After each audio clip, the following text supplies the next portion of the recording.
This is Don't Panic, episode number 272, recorded April 13th, 2020. Easter said, then done. Hello, everybody. Welcome to this episode of Don't Panic, the technology podcast on gadgets, the internet, and UI. I'm Sean Jennings, joined by a man who thought that rabbits laid eggs until he was, well, actually about 5 minutes ago. It's Colby Rabideau. Hello, Colby. I just assumed they did. Why would we get them for that? I mean, what a bizarre lie. Is the implication that the Easter Bunny actually lays the eggs, or does he just have them? I never thought about that. Yeah, I don't know. Because the Easter Bunny hides the eggs, correct? Yeah, I guess I never thought. Yeah, the Easter Bunny hides the eggs. I guess he must just bring them. So eggs have been used as a fertility symbol since way back. Became a symbol in Christianity associated with rebirth as early as the 1st century A.D. And became associated with Easter, specifically in medieval Europe, where eating them was prohibited during the Feast of Lent.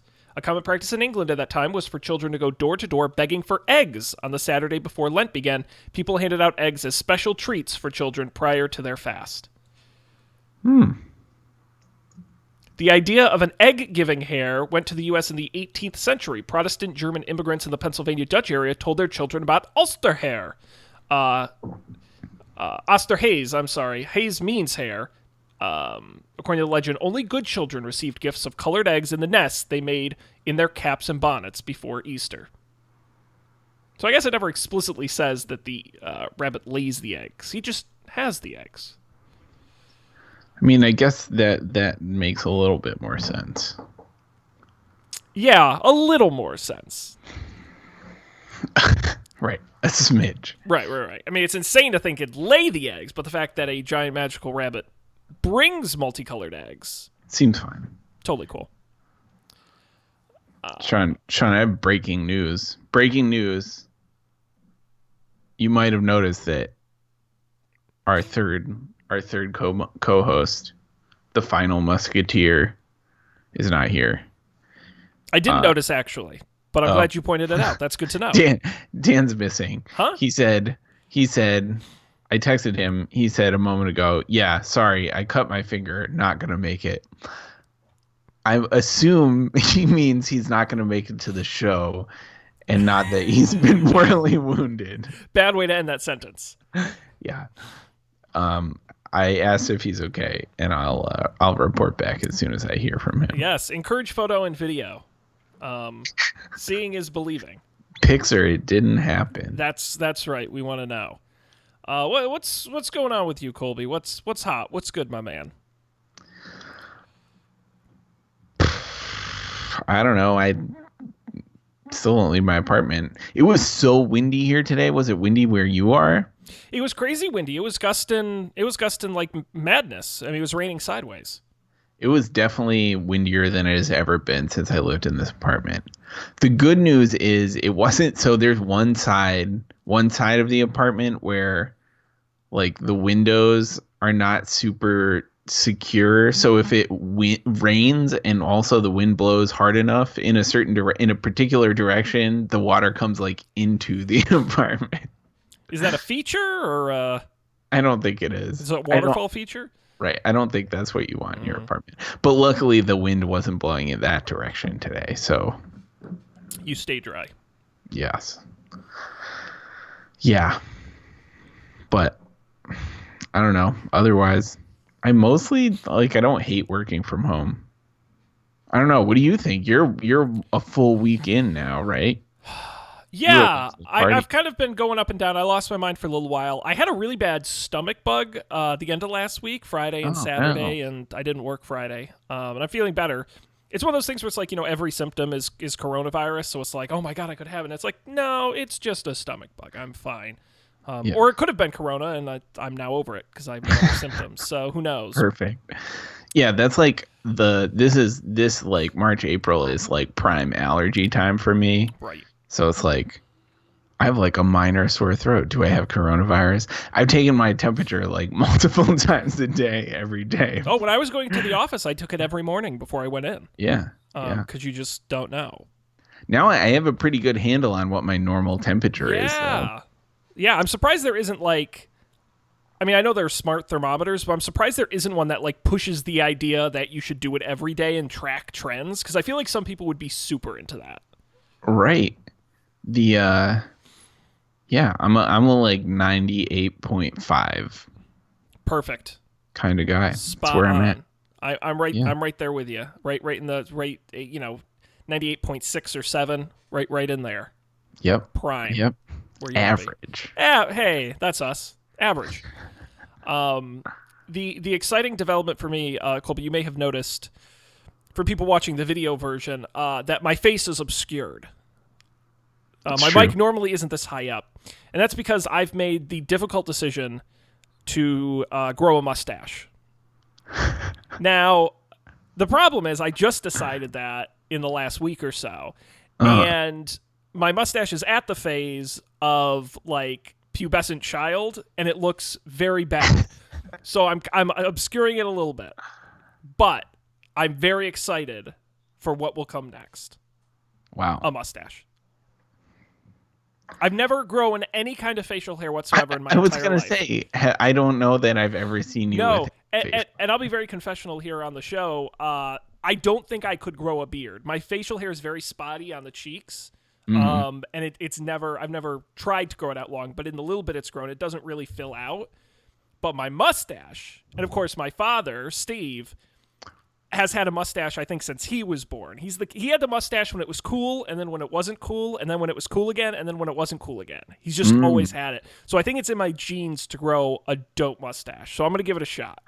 This is the most exciting thing I have going on in my life. Wow. This sucks. This is crazy. Now, if you were to name your mustache after like home appliance, a small appliance, what would you pick? The George Foreman grill. The George Foreman grill. I like it. Nobody really needs it. Frankly, nobody wants it, but somehow everyone has one anyway. I don't know. It's true. I need some better analogy, but you can't get rid of it. It's like the magic bullet, where it's like it looks really good on TV, and then when you get one, you're like, I don't know what to do with this. This is just okay. I did not need this. No. I did not need this. Wow. This is crazy. Yeah. Well, I can't wait to see. Yeah. Quite a reveal. Yeah. How long do you think it's going to take? I have very slow facial hair, so it'll be So a while. It's taking me a week to get to like this, so it's gonna. By the time we're finally out of quarantine, I may have a mustache. Cool.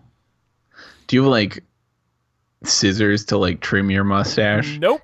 I think that's weird when people have like a scraggly I don't mustache. think it's gonna get that crazy. Okay. I really don't. I think it's gonna give up like halfway through and just be like, you know what, just shave it.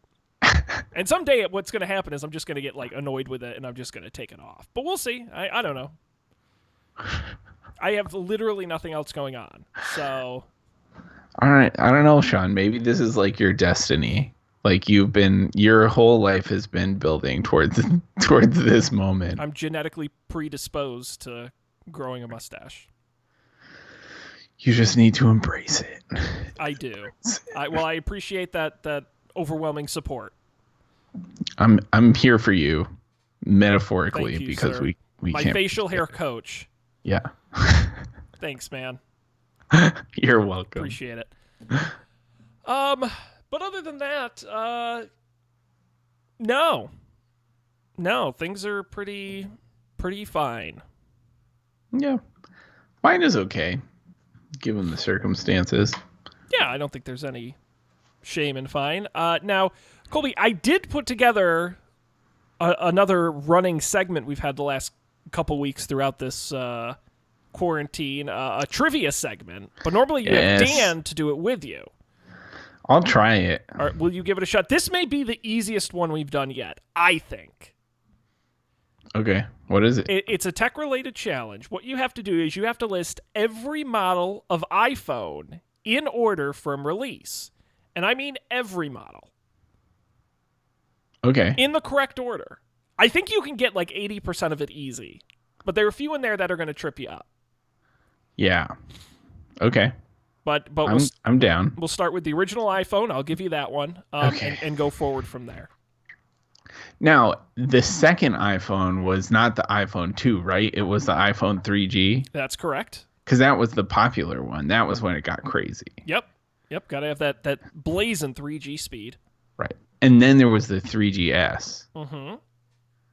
And then there was the iPhone 4, which was the glass-backed one. Yep. And then was there a 4S? A 4 Plus? A 4... Oh, you had a 4S. A 4S? Okay. And then it was the 5, which was the one that was shaped like... It was still square, kind of. But it didn't have a glass back. Yep. And then there was probably a 5S. Yep. And then there was the 6. Oh, no, you missed one. I missed one. iPhone 5S. There was another 5 model. Was it the S? Oh, the SE? No, that was No. later. Yep. But it was a discount model. Oh, man.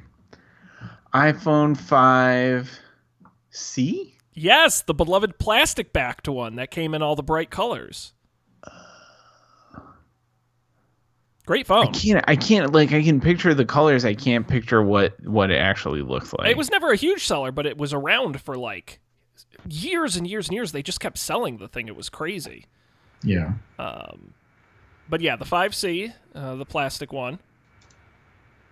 I'm going to come back in just a second here. Yeah, happens every time. Your computer just refuses to let you do the show properly. Not being very cooperative. Hey, he's back. We're back in business. All right, so then we're on to the 6. Yeah. And was the 6 when they had the big one? Yeah, the 6 Plus, 6 very Plus. good. Yeah. Yeah. And then there was a 6S too, Yeah. and presumably a 6S Plus. Yeah. Yeah. And then was it this? What was the one that was like? Was it the SE or like there was? Yeah, that was the next one. You're doing great. Yeah. And oh my gosh. No, it's just funny. Funny's one word for it. I bought this $40 stupid monitor adapter, and the monitor doesn't even work. All right, so we got 6S Plus, we got a 6, we got the SE, we're going into 7 territory here. Yeah. Was there a 7S? That doesn't sound right. So there was a 7, there was a 7 Plus. Yeah.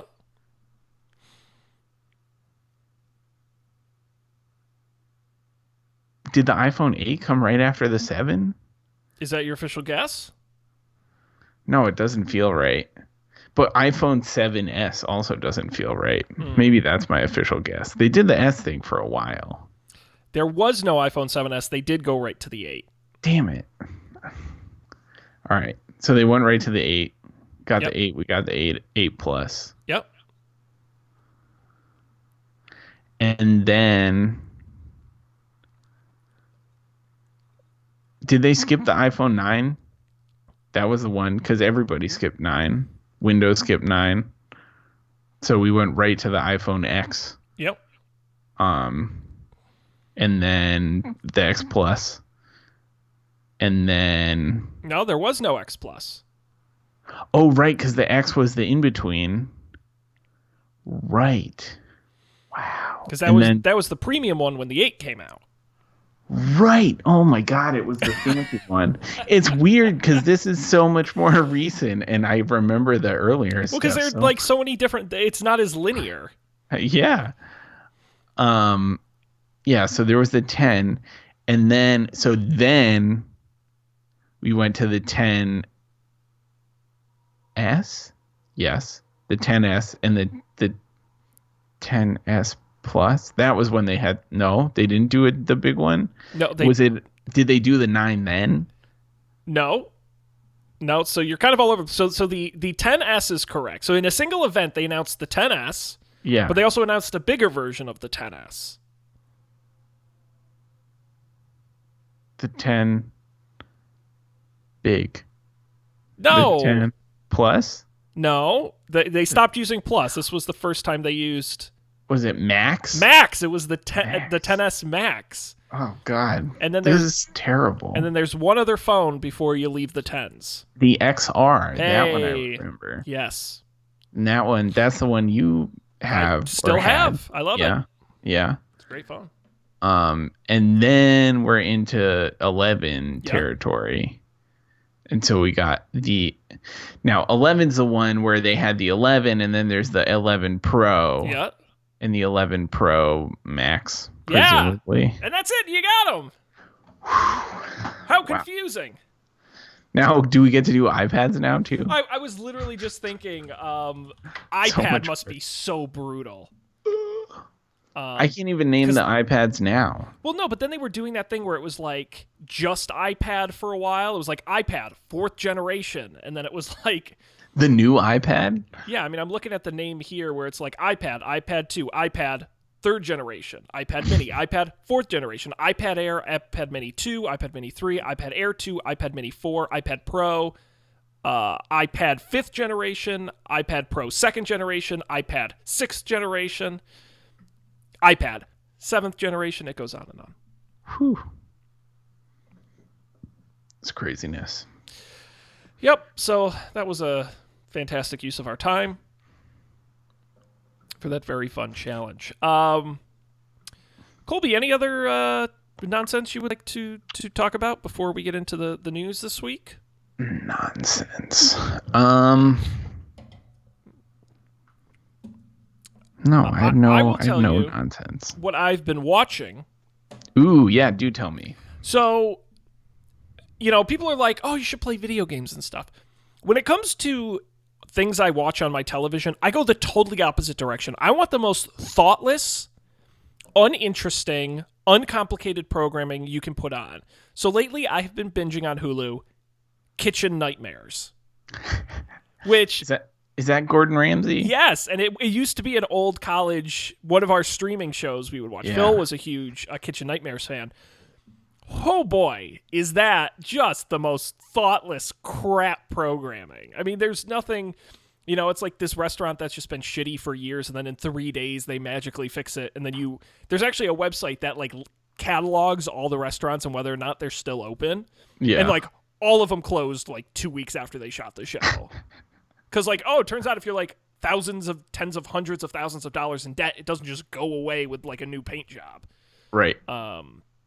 Oof. But that's been a hoot to go back and catch on. And, of course, that show, I think, was shot between, like, 2007-ish up to, like, 2012, 13-ish. And it's really fun watching the progression of, like, the first season where everyone's on flip phones to, like, then, like, really crappy Android phones to like really early iPhones. It's very fun watching that transition. How long did that show run for? I think it was like 6 seasons. Weird. They did a lot. They did a lot of those. And I think like half of them are Italian restaurants in New Jersey, which is just like such a sweet spot for that show between the Italian personality and the fact there's so many of those restaurants and they're so crappy. Right. Right. There presumably are near infinite. Yeah. Close to failing. And everyone is like called like Luigi's, and it's like an old immigrant, like the son of the guy who started it. Yep. Who refuses to change everything, but also has made everything shittier. Yeah. Wow. Yeah. Very predictable. That's why I like it. I think it was that show that like I had been to, maybe it was a different show of the same premise, but like I was watching it one time and like I had been to the restaurant. It was before crazy. Or after? I can't remember, but it was weirdly specific. That sounds fun. I haven't been playing video games. I can't I don't know. I just haven't been in the right mindset, which is a shame because this is a great time to be playing video games. Yeah. I've been watching Westworld, but that's irregular. It sure is. If I had to describe Westworld, I would call it irregular. Irregular. Yeah. I watched some of Tiger King, as we discussed before the show. I will probably finish it, but I had to stop because I was sad. They're lunatics. Yeah, I don't. Have you gotten to his run for governor and then president? No. Okay. So I watched the first episode, which is pretty mild, and then the second episode is like the like cult stuff, and then the third episode is about the woman's husband that disappeared. Carol Baskin's husband. So this means I have to ask you the question that has been all over the internet for the past several weeks. Did Carol Baskin kill her husband? I don't know, man, but they did not make her look good. Oh, that edit was brutal. Yeah. She certainly took advantage of him disappearing, it seems. Yeah, I mean, you got to roll with the punches. Right. So she and her current husband gave their first like official interview since the show came out. Oh yeah. And you read it and you're like, it's one of those things where it's like you don't know what to believe, but at the same time she makes a really compelling argument of like, no, they really brutally edited that to make it look like I murdered my husband. I'm like, maybe they did, maybe they didn't, but it wouldn't surprise me if they did. Like, that's kind of what you want to do in a program like that. Right. Things like that have happened before. Oh, totally. And, you're watching it, and I'd love to go back and watch it now that I've seen the whole thing, but, you're watching it, and it's like Carol's talking about her husband disappearing, and it cuts to a shot of a tiger licking its lips, and you're like, all right, okay, we get it. Shameless. It's good entertainment, but if you're Carol, and let's assume she had nothing to do with it, you're like, that kind of, that sucks. Right. Kind of brutal. She was talking about how she can't, like, leave her house, and like people have been calling her a murderer and all this stuff. And again, maybe she is, but at the same time, it's like I don't. Right. It could be like exactly what she deserves or terrible. Yeah, and it's the same thing with because the show kind of implies that her tiger sanctuary is maybe not as bad as Joe's, but is bad in and of itself. Right. It's certainly suspicious or. Yeah, it like puts them in the same category of thing. Right. But then when you hear Carol tell it and other people, like PETA supports Carol and a bunch of other like name brand good groups support her, and you're like, oh, maybe the show did try to like make Joe look better by making Carol look worse. Right. And I'm like, this feels a little gross. Right. Because objectively, Joe is like a crazy person. Oh, he is a bad man. Like an actual crazy person. And that's the other thing is you leave there and you're like, you have like, I don't know if it's sympathy or what for Joe, but you have like some feeling of like, because you've seen him be crazy, you kind of accept it at some point, and you're like, yeah, he's crazy, but it's fun. And then you're like, you read these articles and that stuff didn't get into the documentary, like, oh yeah, no, he killed tigers all the time, they're buried on his property, and he did all kinds of like super suspicious shit, and he stole money, and he did all this stuff. It's like, no, but he's Joe, he's crazy, he does the country music, and he's got all the husbands, and it's like, it's messed up, man. Husband. Yeah. Messed up. There's a lot of missing teeth. Which is, again, but that's another crazy thing, was I read he had all of his teeth fixed.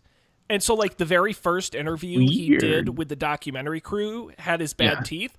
But he did, I guess, a bunch of subsequent interviews with the crew with his great teeth. And they used the shot of his bad teeth to make him look stupid and, like, an idiot. And you see him now with his, they're fake teeth. But they look good, and he looks, presentable. Yeah. But he's like, no, they purposefully used that footage to make me look like a dumb hillbilly guy. And I'm like, well, it worked. Yeah, I guess I was more thinking of the husband with no teeth, because that guy really has no teeth. No, that's what I'm talking about. Oh, I see what you mean. Yeah, so he had replacement teeth like put in not long after that, but rather than use the interview footage of him with real teeth, they chose to use all of the one with his bad teeth. Right. Rude. Shameless. Shameless. Very much so. Can't believe anything you see except the show. Yes. Because we're too lazy to edit it. So, We're honest to God journalists. yep. Speaking of journalists, we've got some news here, Colby. A lot of interesting stories in the rundown. Not a lot of news, but some news. I don't know if there's any particular story in here that wets your whistle. Oh boy. Let's see. That gets you all Marketing tools. all exciting for different stuff. I want to try apps without installing them. Hey, let's talk about that. By the way, a feature that's been on Android for years. Apple may let you try apps without installing them in iOS 14. Apparently, 9to5Mac found this in an early build of iOS 14. It's apparently part of a new API called Clips. The Clips API allows developers to offer interactive and dynamic content from their apps, even if you haven't installed them. When you scan a QR code, a card will apparently appear that lets you interact with the parts of an app. The card may also let users choose to download a full version of the app from the App Store or open the interactive experience within the app if you already have it. Apple could be testing new app previews with OpenTable, Yelp, DoorDash, and YouTube, according to the code reviewed. It's already part of Android. It's called Slices. I think we've talked about it years ago on the show, which serves as parts of an app in search results and in Google Assistance, or Android's Instant App, which loads a tiny version of an app when you tap on a link. 9to5Mac says the code it reviewed only mentions Clips API integration with QR codes, so it's unclear if Apple plans to integrate it with other features on the phone. Weird. I was imagining it for like the App Store, like you could like poke around in a thing, and this seems fine. Yeah, I mean, I guess if I have to scan a QR code, which I never want to do ever, at least if it like does something cooler than open a web link, then I guess that's something. You can get on board with it. Yeah, I mean, again, better than nothing. Yeah. But I'm just trying to think of a good use for this. I can't. I mean, it's like OpenTable, for example. You're at a you see a menu and you scan the QR code and it pops open the little thing, but couldn't it just pop open a web link to OpenTable? Like, I don't... Right. I'm confused at what the advantages are. I guess, like, if you could scan a QR code to a YouTube video and then it opened a player... But I guess it would do that in the browser. Right. It's, like, not a real problem. No, and that's why I've never, like, thought about Android Instant apps before. Or Slices or anything like that. Yeah. So... All right, yeah, I've never like tried that. I've never experienced it in real life. No, I mean, maybe it's just so subtle that this is the kind of thing. But again, if it's just scanning QR codes, I'm like, who gives a bad word. Yeah. Yeah. Weird. But nobody scans them now. I don't know why they would suddenly start. I feel like I have used more QR codes than I expected I would. Is that number more than 0? Yeah. No, I'm with you. I mean, one thing that I just know this because of being in marketing, but QR codes are an enormous pain because once they're printed, you can't change them. And so I basically like made my company stop using them for the most part just because it was such a goddamn pain.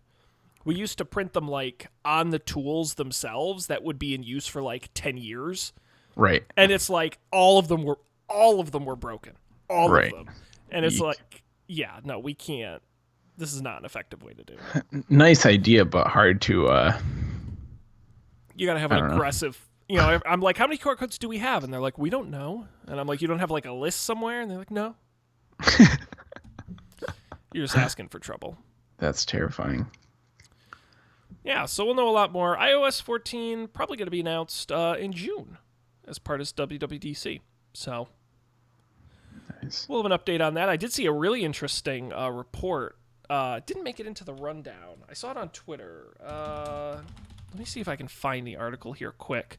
That they could be introducing home screen widgets in iOS 14. Let me put this in the rundown here so you can open it. I just pasted it in.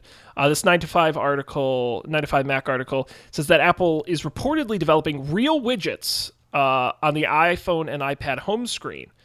They really just have sort of mock-ups of what it could look like. But apparently developers could choose from 3 different kinds of home screen views: a classic still icon, a new live icon that can show data or buttons, or a full-size widget that could actually take up the space of multiple icons. For example, the built-in weather app could provide a live icon that's slightly bigger than a normal app icon, showing the outdoor temperature and weather conditions. It also allows third-party developers to tap into home screen widgets. For example, an app like Overcast could add a playback menu widget to the home screen, making it easier to find and play podcasts in your libraries. Interesting. Widgets. Yeah.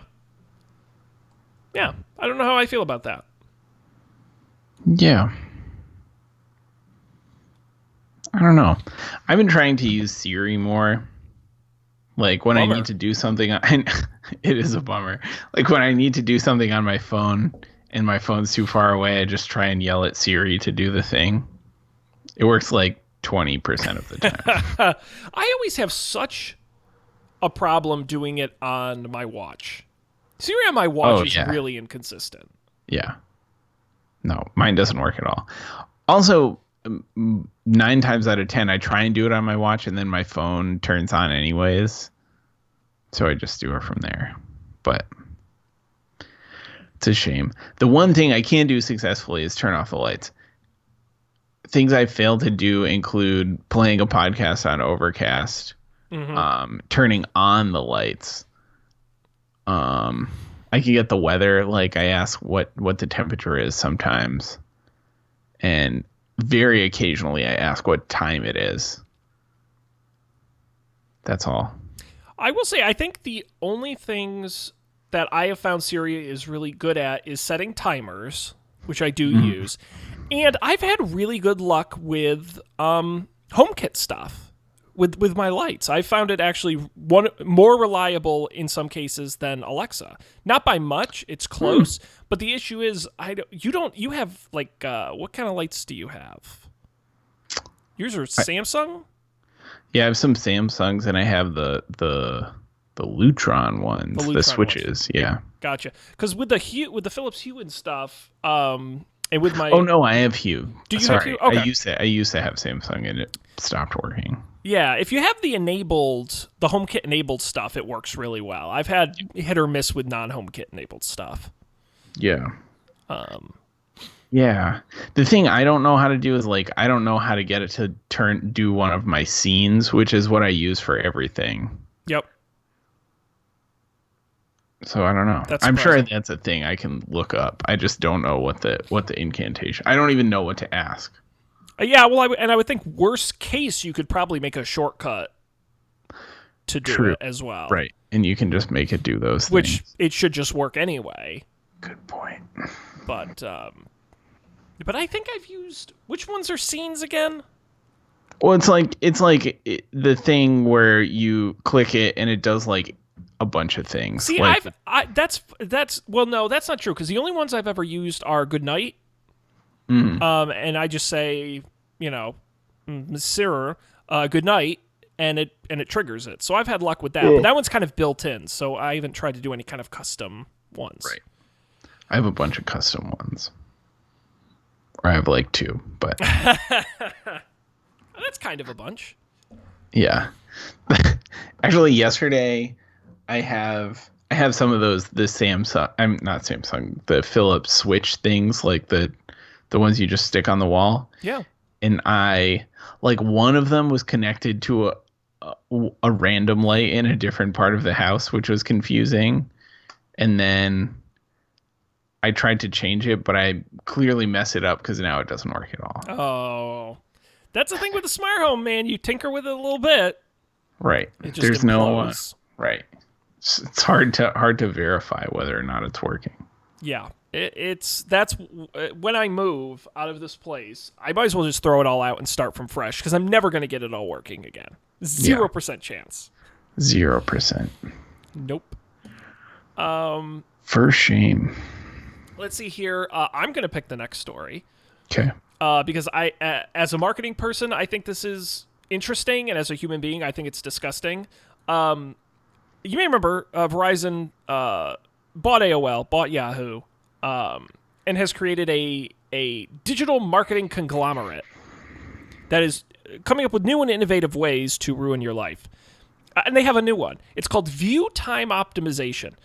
If you have an AOL or Yahoo email account, which they own, they're creating a email marketing feature where you pay Verizon to send emails to their customers.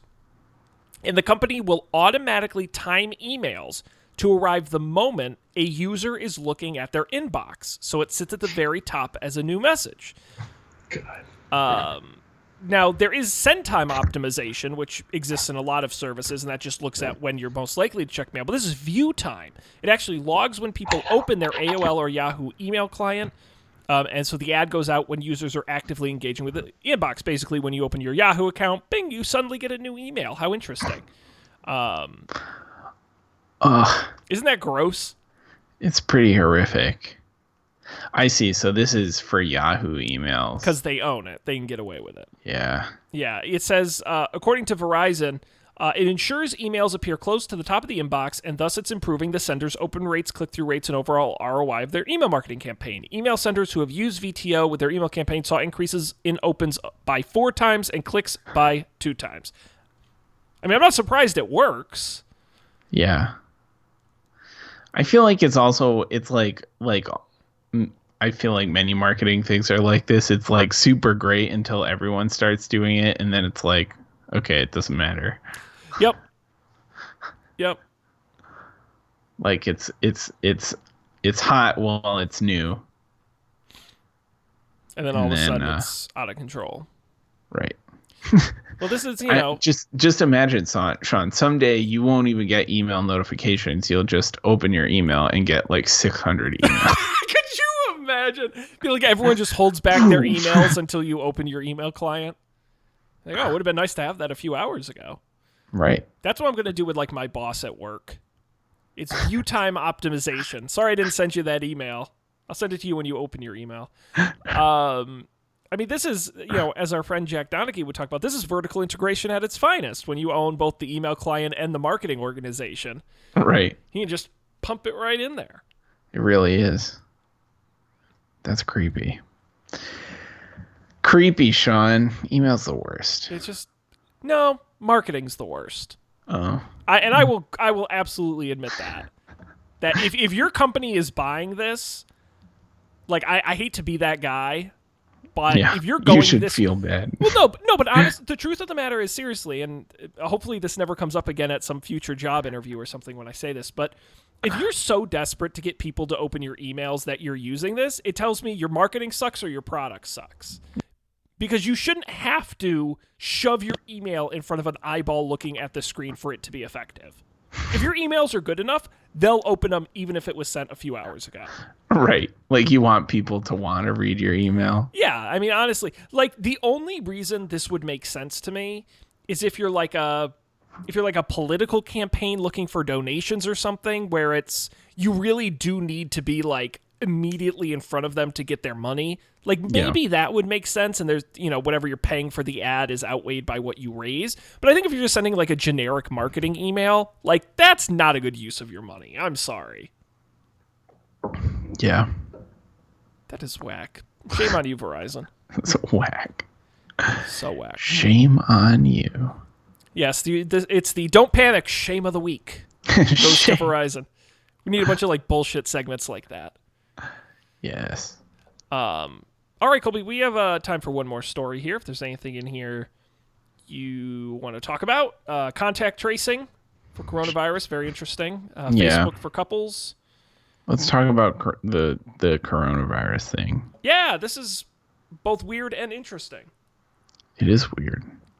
So Apple and Google announced they are working together to build a coronavirus tracking system into iOS and Android using the concept of contact tracing. Now, if you're not familiar with contact tracing, essentially the idea is it involves figuring out who an infected person has been in contact with and trying to prevent them from infecting others. For example, if I had coronavirus and I hung out with Colby, it would be important for, if I got tested and was positive, to let Colby know that I had been hanging out with him and he's contagious, potentially, and that the people he's interacted with. You want to be able to track who has the virus and who they're interacting with. But it's very difficult to do in the real world. Thankfully, we have digital technology. The way this will work is it uses Bluetooth low-energy transmissions on your phones. It's very technical. I won't get too specific, but it is a voluntary contact tracing network. And essentially, whenever your phone, every 5 minutes, your phone scans for all the other phones around your phone and how far away they are. It collects that data, and it does that every 5 minutes. And the idea is that if at some point in the future you were tested positive, you would then go in, flag, I'm positive, and your phone would know everyone you had been near and could let them know you have tested positive, even if it was a total stranger. Same in reverse. If a stranger you were near at a supermarket or at a doctor's office or in the park tested positive, it would let you know. Now, I know what you're thinking. That's really creepy. This means they're tracking who everybody else is near.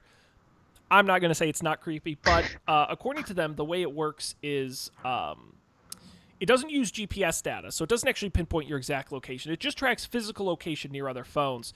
But they're using an anonymous key rather than a static identity. Your phone doesn't have a certain code to it. Instead, it randomly generates a key every 15 minutes.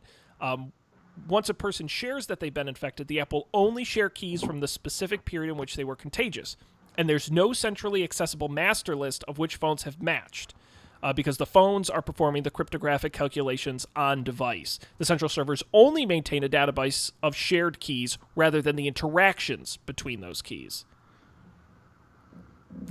Huh. I can't admit I fully understand how it works, but according to Apple and Google, they will introduce a pair of iOS and Android APIs in mid-May, and it will integrate with health authority apps, whether it's from a hospital or the government.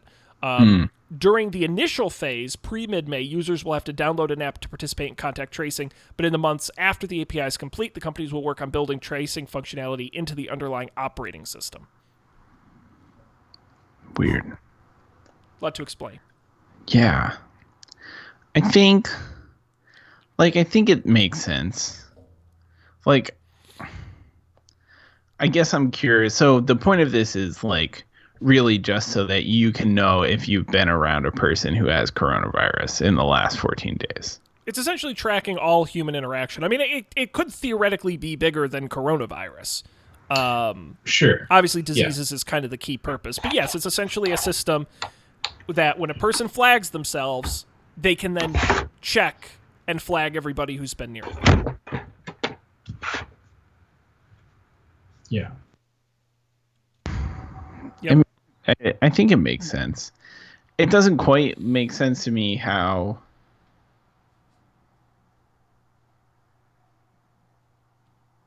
maybe it does. I don't know how. I don't quite understand how you contact the people, but they aren't storing, they have there's no record of who you've been in touch with. Maybe it does. So I'm going to attempt to explain it. Okay. It's not going to work, but I'm going to try. So your phone is creating a new key every 15 minutes, essentially creating a list of keys that your phone has generated. Right. If I were near you, Colby, my phone would have collected your key, one of your keys. Right. What Apple and Google are keeping is a database of the keys. And so my phone is going to ping Apple. I say I have the virus. My phone is going to ping Apple to match the keys I've been near. Right. Then Apple will send a notification to everybody who has a matching key. I believe. Yeah. Okay. That Now, makes sense. What they're not keeping is a list of which phones have matched. Right, because that just is on your phone. Exactly. They're literally just saying, flag everybody who has keys A through Z. Right. Okay. That adds up. I mean, this to me is such a scientific journal type article, more so than a real world thing. As a white paper, I get this. Hey, cool. This is cool. There's no way it would work in reality, but this is cool. But I guess they're going to try to make it work in reality. Right. Who's going to download this? Well, and that's what's interesting about it is the fact that it is initially sort of voluntary downloading an app, but then eventually it'll just be a toggle in your iOS settings. Yeah. That's kind of interesting. Because, again, that's my point is, like, I totally get this for coronavirus. Totally get it. Makes a lot of sense. But it's like 3 years from now, hopefully this won't be as big of a thing. But what else would you use it for? Yeah. I mean, I guess there could be another coronavirus-esque thing. Like, that could happen again. Well, I'll be honest. This kind of would be good for, like, STDs, right? Because, like, you want to get in contact with your past sexual partners, but then it doesn't necessarily need, like, the location Bluetooth matching. I would hope you know who you've had intercourse with. Yeah. Yeah. Well, yeah, and that's the same problem, right? That's the same problem as coronavirus. Like, you want to know who you've been exposed to. But this, you know what would be really interesting about this? Would be in, like, a natural disaster. Right? Like a building collapse or an earthquake where you can pinpoint people who have been near each other. But then again, you can't really locate them because they don't keep track of who've as to who has interacted with who. Yeah. Yeah. Now, of course, but I guess you know when. Within a time frame, yeah. So you could say, like, you know, let's just use a hypothetical, a construction site building collapse and people are trapped in there and you don't know who's in there or not. You could say, okay, within the past hour, you would essentially need one person's phone who you knew was on site, and you could say, and who hadn't been off site, and say, okay, within the last hour, what phones have pinged off of this guy? And then that would sort of tell you who was nearby. Right. And you could match that to an individual. Right. Now, one of the things this article brings up is potential weaknesses in the plan, which is in crowded area, it could flag people in adjacent rooms who aren't actually sharing space with the user. It may also not capture the nuance of how long someone was exposed. It only scans every 5 minutes. So working next to an infected person all day will expose you to a much greater degree than walking by them on the street. It also depends, of course, on people having apps in the short term and up-to-date smartphones in the long term. Right. So not a perfect solution, but... Yeah, definitely interesting. That was the thing I was wondering about. Like I've said before, I'm totally within, like, 15 feet of at least one other person's phone right now. It seems almost certain. And I've never seen them. Which is not to say I'm not really exposed to them. Like, we probably use the same staircase and stuff, but, like... Well, and that brings me to the idea of, let's say I was infected and I had been near you. What does it tell you? Is it just like you may have been near somebody? Do they tell you... They can't tell you where it would have happened because they don't track location. They can only supposedly tell you the time it would have happened. Yeah. And so it would say on March 3rd at 10 a.m., you were within 5 feet of somebody who was infected. What does that mean? What do you do with that? Yeah, right. And is that, like, so that happens, and so, like, you should, by default, quarantine yourself for 14 days? And if I know at that time I was in a big open park, should I be worried? Versus being in, like, a supermarket or a doctor's office or a confined space. Yeah. It's interesting. Again, a tech problem that has questionable real-world implementation questions. Right. But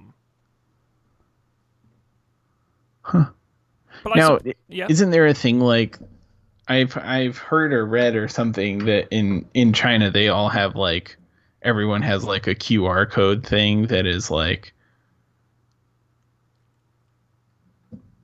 something along it's at the very least it's like has your like records of like whether or not you've been tested for coronavirus, and, like, if you have tested positive, like, you can't go certain places because your QR code will pop up like a big red thing that's like, no, you're unclean or something.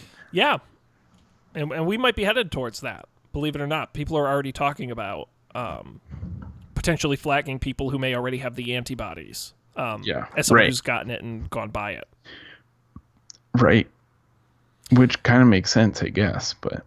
And by the way, this is a complete non sequitur, but you just made me think of it. One of my, China is a surveillance state, and I'm only gonna say nice things about China because they control a lot of things. But there was a great video going around of a sidewalk in China that whenever anyone would jaywalk across it when the lights weren't on, it would use facial recognition technology to scan who the person was, and then on a giant billboard next to the crosswalk, put up their name and their information in real time.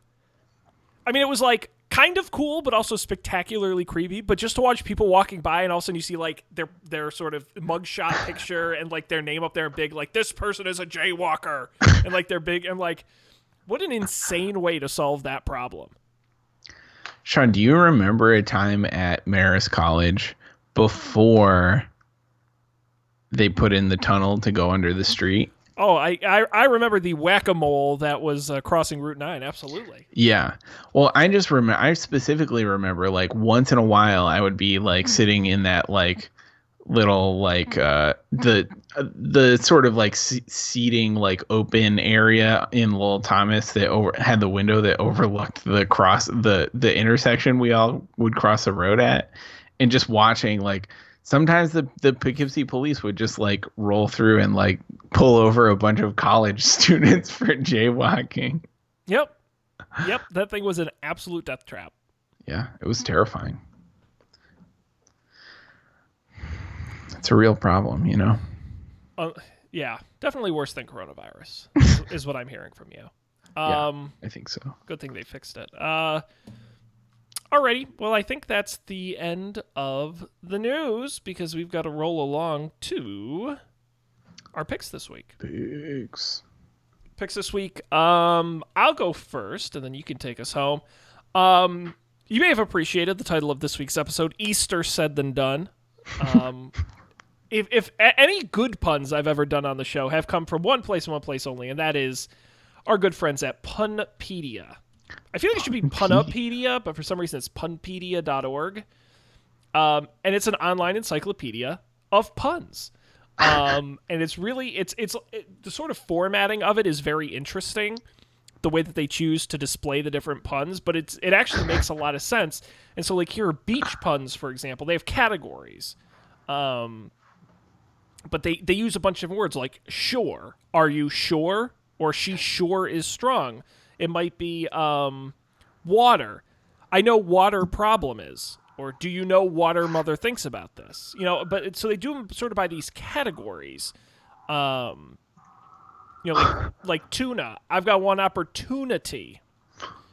And the list goes on and on. I mean, they have a lot of fish puns.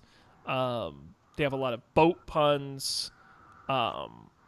Wow. Sand puns.